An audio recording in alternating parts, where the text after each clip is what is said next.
What's going on, guys? And yes, I am back. Yes, this is not where I used to live, and I know it's been a while, but like I said, welcome back to another video. Let's just jump right in, give you guys a quick update and show you on my most recent project. So as you can see, new place. So quick rundown. As you guys know, I was expecting a baby, had the baby. That kept me pretty busy for a while. Wasn't able to, really put out any videos. And then the housing market got crazy. So the initial plan was to move and build a house on some more land and, build a new house. And what we were renting from was great. We needed a new house. Well, the housing market got crazy, and we decided that we were going to sell our house, move into my parents' basement, which is basically a small apartment. And yeah, so we did that. So a lot of downsizing I had to do. Do not have very many animals right now, but I do have a couple projects I'm working on. I wanted to show you guys one of them today. So let me flip this around and show you guys what I've been working with. So this is my new project, and I am so excited. So if you guys remember, I had the budget saltwater 40-gallon that I did. Loved that tank. Was trying to bring it back. Well, when I was selling the house, I couldn't really take it with me. Did not have the space. So I sold it to a guy who really wanted it. And I wasn't planning on setting up a new tank, but he had this and he offered me as part of a trade for that tank. I couldn't resist. So this is a 30-gallon rimless, already plumbed with an overflow. So I kind of set this tank up as a mid-level build. So not a budget build, but not a super expensive build. So I'm going to break down kind of everything I spent, but I absolutely love this tank. There's nothing in it right now, and I'll explain why here in just a second. So let's break down this tank. Alright, so from the top down, like I said, this is a 30-gallon rimless tank. It is 2 foot by 2 foot by 18 inches tall, so it's a shallow frag tank, actually, which I thought was a really cool thing. As you can see in the back, it is already plumbed with an overflow and was already drilled for that. You see down in there. So, like I said, I already had the tank, but I pretty much sold all my equipment with that tank. So the only thing I kept was the lights and a couple things down below. So these are the same 2 AI Prime lights. Did not want to sell those. Can't really get them anymore, and I love these lights. So I'm running 2 AI Primes. It's a bit of an overkill, but I enjoy the lights and I have them, so I might as well use them even if I lower the settings. On the inside, one major expense that I did a little different was I bought live rock. Alrighty, so in the past, in both my other tanks, you guys know that we did coral, white rock, just base rock that was cheap, $1 a pound, order it on eBay.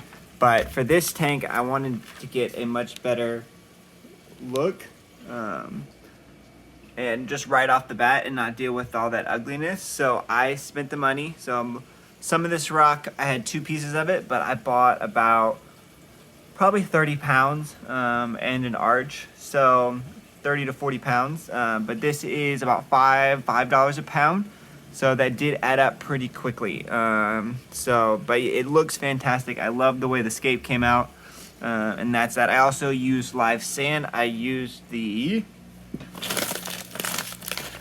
Carib Sea Argra Live Fiji Pink sand, and that also helped too. So that's what I'm using for the inside of the tank. I ordered a new wave maker for this tank, so I've got my lock line return coming from the tank, creating some flow.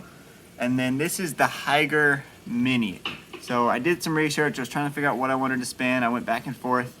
So this was $60, and so far it's been fantastic. It's super controllable, super small, which I like because it's such a light tank. Small tank, it doesn't take up much room. So far I'm loving that, and I'll show you the controller for that in a minute.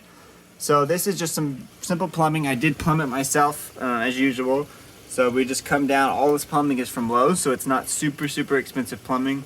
So I was able to save money there. It comes down to a gate valve and then just comes straight across into the filter sock. So this sump is partial DIY. So my last sump was all DIY, but I did something a little different. So I bought the BRS baffle kit. So it came with 3 baffles. So one here, and then a gate bridge one, and then another one with some filter pads in it. So that cost me, well, it cost me about $50, but It ended up coming in partially broken, so they gave me a credit, which was nice. So it didn't cost me quite as much, and I really like this. This is really nice acrylic, and I just really like how it came out. A little less DIY, but still a little cheaper than buying a sump. So we've got it going into filter socks. I did 3D print this filter cup, and so I'm still playing around with some designs. But other than that, it just comes in there. The next big purchase that I've never really run was I'm running a skimmer, an actual big skimmer. So this is the eShop X120, and it was about $200. I definitely wanted to splurge and really try and see how a big skimmer would affect my tank. So that's been good so far. It's still breaking in. I've just had it in for about a week. The tank is about 2 weeks old, so there's that. So, and then it goes into, now I had the Skims Leopard 60 pump. I sold that with the tank, but I still had a J-Bow DCP 5000, which is a beast of a pump. It's what I had in my old tank, and I'm running that and I'm loving it. It is DC controllable, so it will go to my control board, which I'll show you in a second. And that just comes up to a gate valve and goes back into the tank. And then I also put this on here.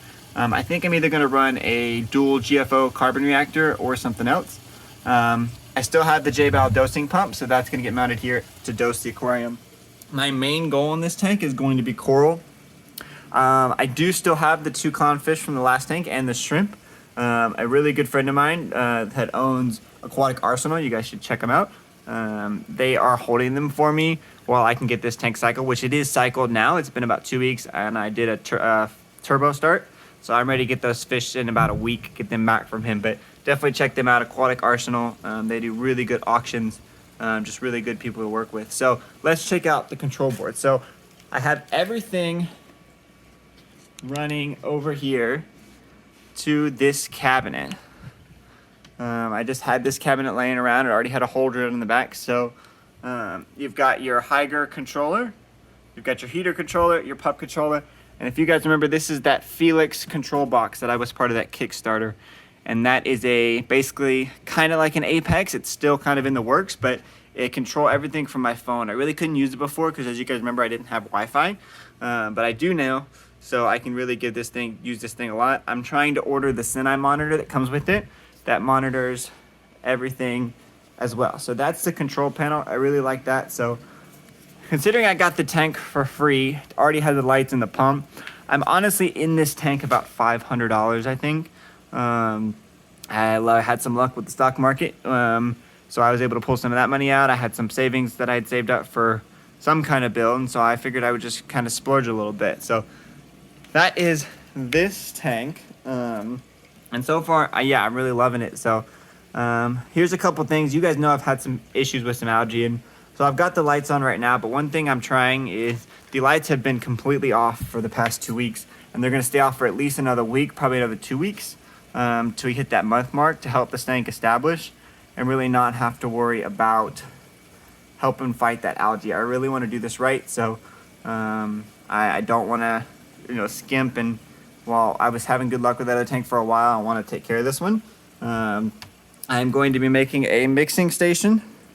One good thing I have in here is access to a utility room right here that has a drain that goes outside. So I think I'm going to put some kind of mixing station here or a quarantine tank here, and just have that water already made rather than having to fiddle with that, and that makes water changes a lot easier. But yeah, I'm super excited about this tank. So I'm excited to show it to you guys. So this is going to be a major project. So on top of the fish and the dogs and the cat, I do still have Zeus. I will show you guys Zeus one day. He is actually at my mother-in-law's yard. We couldn't have him here because there's an HOA, but I built him a setup there, so I'll show you guys that. I still have the crested gecko Genji, and I still have the painted turtle Echo, and I will show you their setups as I make them. I'm giving them new setups as well, so make sure you guys stay tuned. Sorry about all the delay, but I am hopefully back now, and hopefully at least once a week, if not every 2 weeks, I will have a new video for you guys updating you on all this stuff. So thank you guys so much for watching. As usual, hit that subscribe button, hit that like button so you guys don't miss this tank and everything else coming, and I will see you guys later.